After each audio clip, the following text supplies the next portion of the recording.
Thank you so much for having me here. It's an extraordinary set of people. It's an amazing venue.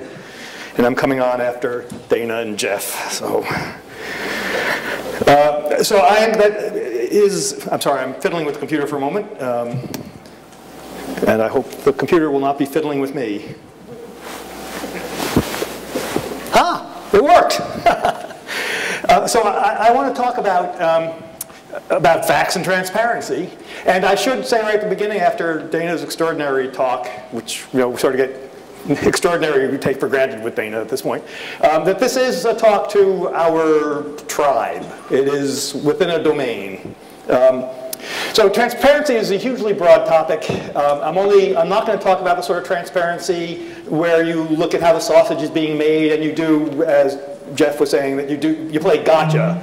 I'm not going to talk about that. I only want to talk about the transparency of facts at sites like recovery.gov and data.gov, which I understand that many here feel that these sites are not what they should be and they're not what they're going to be. Nevertheless, I am irrationally exuberant about them, and I'm not even a data guy. I'm sort of, Nate Silver is here. I am off, I don't even know data. Nevertheless, I am joyous. I am filled with joy by these sites, and I want to talk about, try to figure out why. Now, there are obvious and important benefits to making this sort of data transparent. These sites let us fact check. They let us take over, repurpose, and mash up. They let us hold people, indeed, accountable. I Googled for handcuffs, okay? Sorry.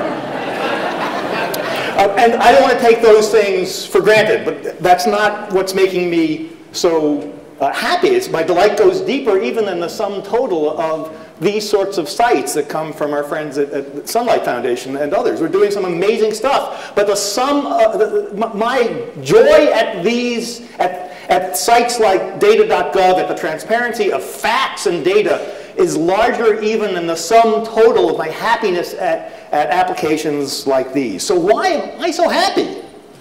Well, I think it has to do with a very welcome change in the role, the very peculiar role that facts play in our culture. Facts form a solid, indisputable basis for discussion and decision. But what are they? Facts, very simple. I mean, you know all this. I'll be extremely fast. Fact is a state of the world that gets captured frequently in a statement that's true if it represents the fact. Facts are, in fact, they're binary. They're either true or they're not true.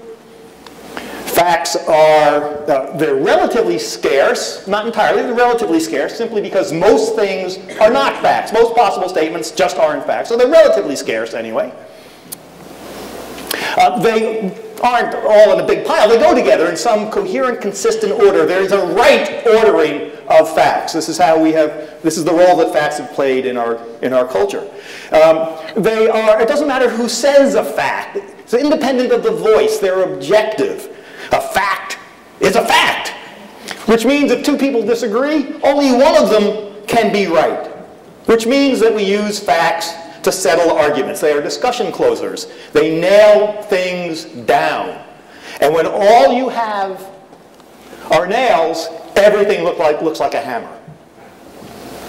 And what's the aim of this hammering? Of hammering things down? Well, it's to drive out disagreement, to drive out difference. So our infatuation with facts of this sort has a history.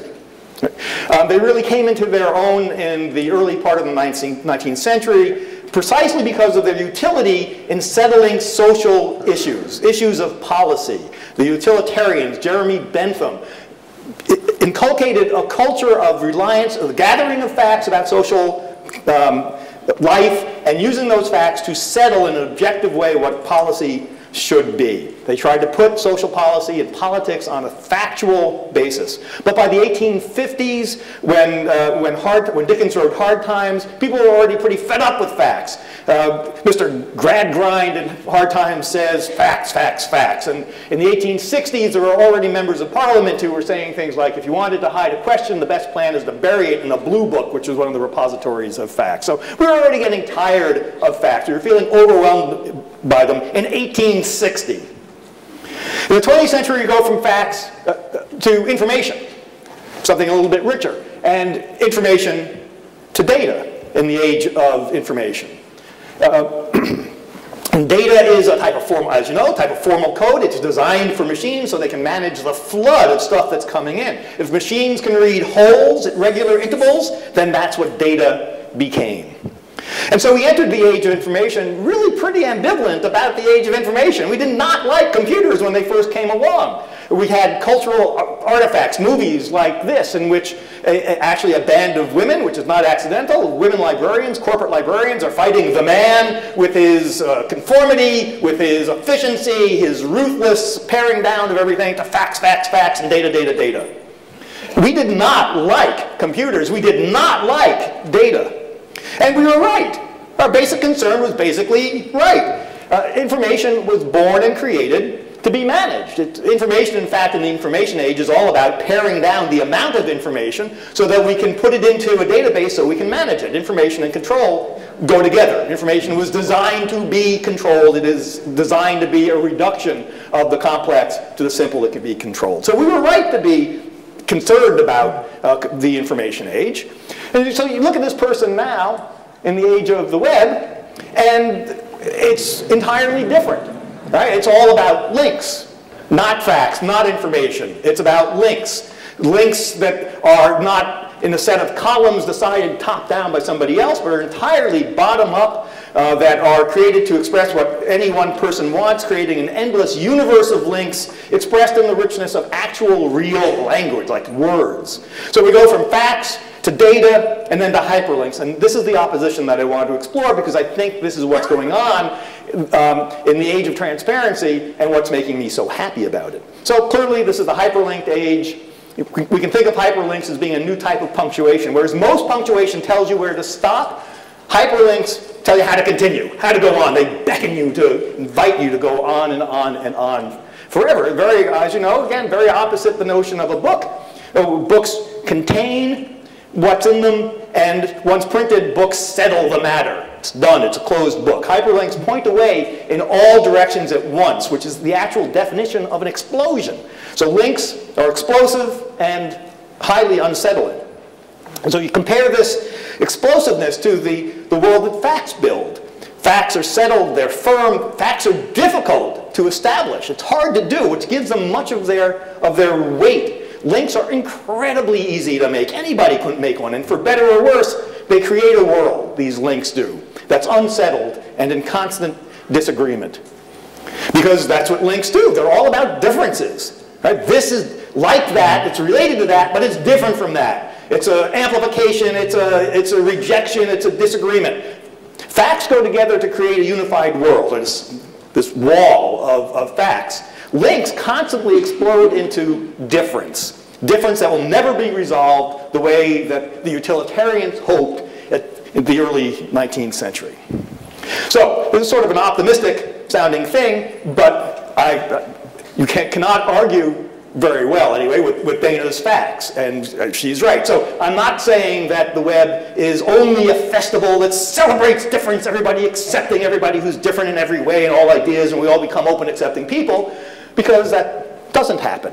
It may happen to some degree, a lot or a little, but the people who argue that, in fact, the web reinforces our old views rather than opening us up to new ones, who say that the web consists of a series of echo chambers, yeah, so there's truth there as well. And what's the right balance between those two? Don't know, we don't have time to consider, and besides, that question itself, does the web open us up or close us down, is highly suspect. There's something very wrong with that question. Doesn't matter, and that's actually my point. It doesn't matter what the answer to the question is, who's righter or wronger. Assume for the moment the happy conclusion that the web is a parade of difference, that those people are right. You know, I'm pretty much in that camp, even though I recognize I'm probably wrong. So let's say that side is basically right. It doesn't matter, because no matter how much the web opens us up, a lot or little, it's never enough. This is the homophily that Dana was talking about. It seems to be a part of our brains that we like staying with ideas and people that we already know. So whichever side is right, it doesn't matter, because we constantly have to work to create a space that is not only possible for difference, but actually embraces difference. And we have to work to make sure that it's a constructive difference, not merely an argument. Why? Well, I'm suggesting that our world is a hyperlinked world of never-ending difference, that we have to forever work to make more and more constructively different because there's more truth in a system of difference than there is in any of the individual truths or even in the sum of truths in that system. So why transparency now? What happened? How does this world of hyperlinked difference have to do with transparency? So why now? Well, in part because, well, we can. Right? We have a network that scales. We have the ability, therefore, to handle this amazing flood of data. But it's not just because we can. It's also because we really sort of have to. This is a world of scaled difference, enormous amounts of difference, enormous amounts of data and disagreement and discussion and conversation. And in that environment, we absolutely need transparency because the old system of authority doesn't work. It fails us. The old system relied largely on a set of credentials. Your authority was conferred upon you by another authoritative institution that gave you the credential. And so their authority vouches for your expertise. And that, that works fairly well. We've gotten along pretty well for the past few centuries doing that. But it actually credentialing turns out to be a hack that's based upon the limitations of paper. Now, few people can be published, so we need a system for limiting access. So a credentialing system grows up, a filtering and credentialing system. And so then we assume that the credentialing system isn't simply a workaround to the limitations of paper. We assume it's the way the world actually works, and this is how we get to the truth. But it's not the way the truth is.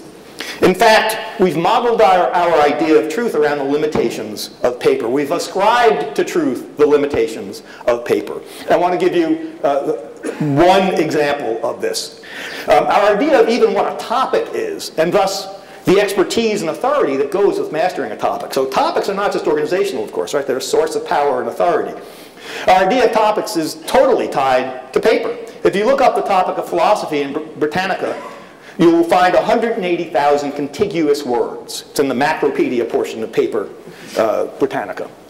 If you look it up in Wikipedia, the article on philosophy is 9,000 words the last time I looked, and less than 1.9% of people have changed it. So about 9,000 words, which is long for a Wikipedia article. So clearly, Britannica has 20 times the amount of information as Wikipedia on this topic. But of course that's false because we forgot to factor in the hundreds of links that are in the philosophy article. Typical Wikipedia, every other word just about is linked.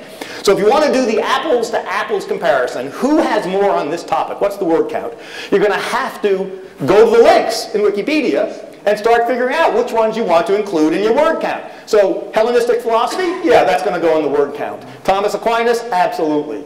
Reason? Sure. Faith? Not so sure. Our culture, Western culture, that has argued for 2,000 years about whether faith is a part of philosophy or is its opposite. And so if you want to do the word count in Wikipedia, you're going to have to make up your mind about whether, and you're going to have to argue about whether faith, and likewise for a huge range of topics. The point is that Wikipedia has no idea of topics that way.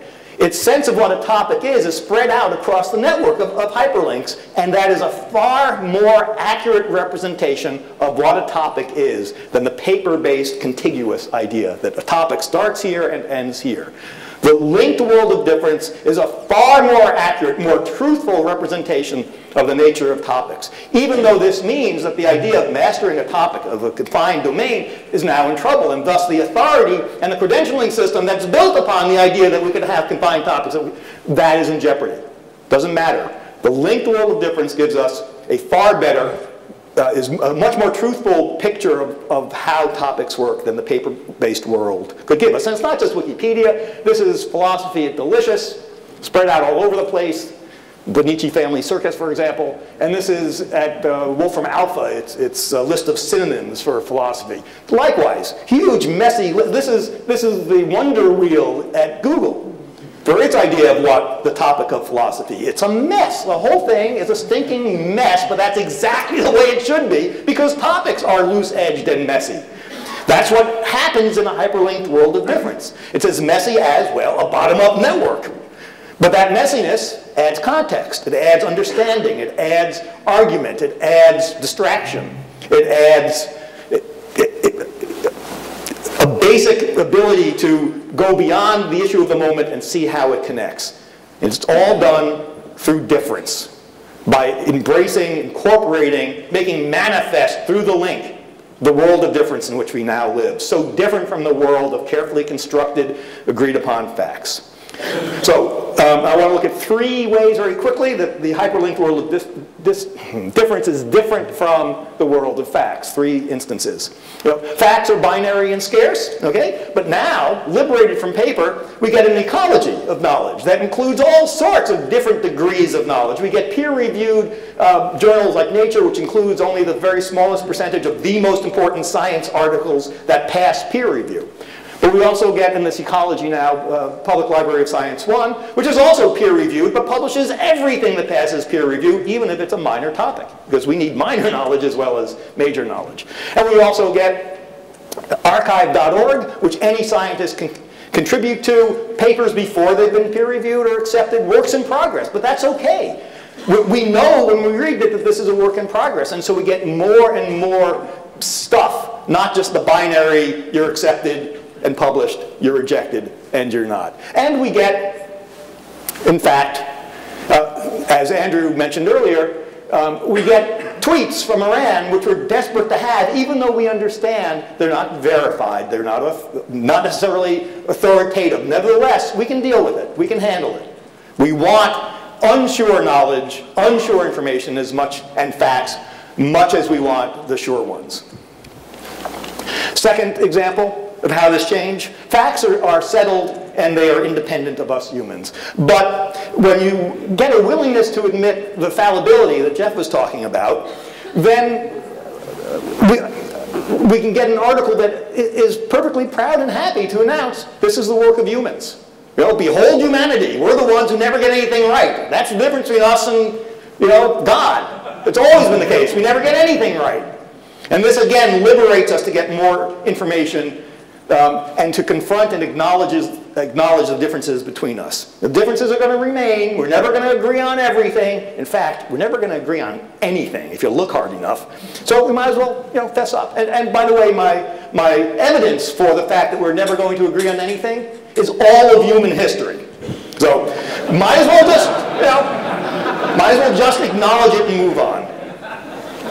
The next thing that next example of a change in this world of difference is, facts are objective, right? They're independent of the knower. And so we used to compare that to the subjective, which was merely the personal and private. Well, hyperlinking, and sorry, the colors are really sort of hideous, aren't they? Sorry, I have no color sense. So now we have instead, because we have a set of people who are not just simply subjects who have an opinion, but are connected through their linking to one another, we have something that we didn't have before. Not just subjectivity, here's what I think. What we have is multi-subjectivity. The ability to follow an idea from one person to the next, see the differences, and make decisions. Dave Weiner, when it comes to journalism, talks about this as triangulating. See what that person says, and sort of see how the two differences go together. And that's right, except, as I imagine Dave would acknowledge, it's not simply a triangle. It's a way more complex figure than that. Multi-subjectivity gives subjectivity some of the heft that objectivity used to have. And in fact, it's objectivity that ultimately is at stake. So the day that Sarah Palin was announced, I had never, frankly, sorry, I'd never heard of her. I know I should have, I hadn't. So I went looking for information, and the single best source I found was the Wikipedia article, which is actually by itself totally remarkable. That an encyclopedia would be the best source of information for breaking news. This was, at the time, as far as I could see, the best single source. It was balanced, it was fairly complete, comprehensive, and it was fair.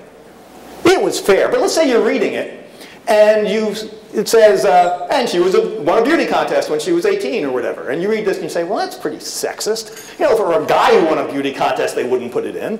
Although, if a guy had won a beauty contest, they absolutely would have put it in. Nevertheless, you read this and you wonder, is this, was this somebody, a detractor? And so it's Wikipedia. So you go to the talk page. At least in our tribe, we go to the talk page.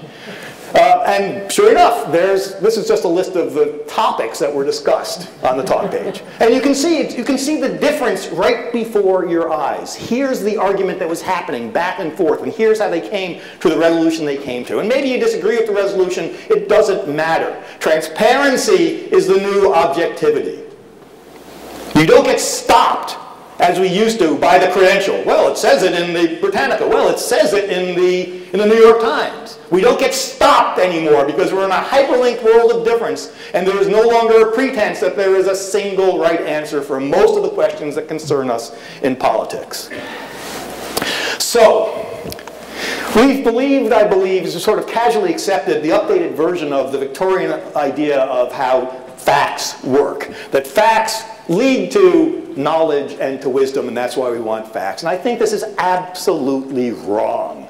Facts do not lead to knowledge and wisdom in some evolutionary, inevitable sense. In fact, data and facts lead to arguments and conversations and debates and controversies, never-ending difference. That is their point. That's why we need them. That's the new sense of fact that we have before us. If we're very lucky, we eventually get knowledge and wisdom, but not as properties of the individuals, as properties instead of the network. As a property of the network, because the network contains a constructive difference. Facts are not there now to nail down.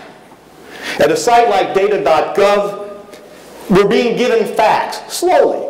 We want it to come faster, but we're being given facts as a commons. They're there for us to take up and to put into play and to argue about. They're there to unsettle what we know. Not to do what they used to do, which is the government gives us the facts it wants in order to nail down the arguments it's making about its decisions. We are in the process of the great unnailing, and facts are now playing the opposite role. Facts are the great unnailers. They're enabling us to engage in the sort of argument and controversy and discussion that we hope remains constructive but is never ending. Transparency is about that. At the level of facts, that's for me what transparency is about. And in fact, I think it's easy to say that democracy itself is about this huge embrace of difference, this great unnailing. That's why the sites like these make me so deeply happy. The old paternalism said that the world is way too complex, so we should just trust the elders. They've got the credentials. They'll make the right decisions. Don't worry. And that's fine when we could not scale democracy. That was fine in the paper world. But we're beyond a paper-based democracy now. The facts that are being given to us now are intended to keep us unsettled, because in the hyperlinked world of difference, being unsettled, existing in chaos, in constructive difference, and never-ending argument is a far better approximation of reality than the paper-based world could ever give us. Thank you.